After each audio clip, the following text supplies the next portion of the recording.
Buonasera e ben ritrovati con l'informazione flash di New Sicilia e principali titoli del pomeriggio. In apertura i ballottaggi delle amministrative in Sicilia. Ad Agrigento vince Michele Sodano, candidato sostenuto da controcorrente dal campo progressista e che supera Dino Alonge nel centrodestra.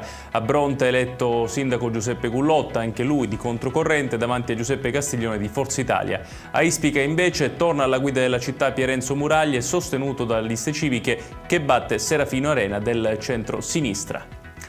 Raggiunta l'intesa tra Regione Siciliana e Ospedale Bambino Gesù di Roma per la prosecuzione della collaborazione con il Centro di Cardiochirurgia Pediatrica di Taormina fino al 31 dicembre 2026, con possibilità di proroga di altri 6 mesi. Il presidente Renato Schifani, che ha inserito la struttura nella rete sanitaria regionale, parla di un'eccellenza da rendere stabile e duratura in attesa del via libera dei ministeri competenti.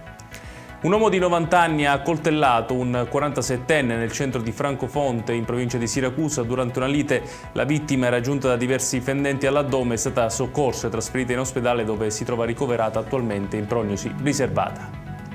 Il Telegraph torna sui propri passi e celebra la Sicilia come l'isola più bella del Mediterraneo. L'elogio arriva infatti pochi giorni dopo le polemiche generate da un articolo dello stesso quotidiano britannico sulle nozze di Dua Lipa in cui si associavano i luoghi dei festeggiamenti alla mafia.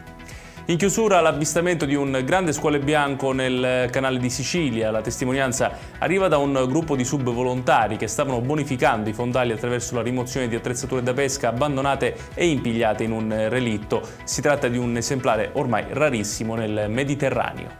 Ed è tutto per questa edizione, tutti i dettagli su queste notizie li trovate come sempre sul nostro sito www.newsicilia.it. Grazie per averci seguito e buon proseguimento di serata.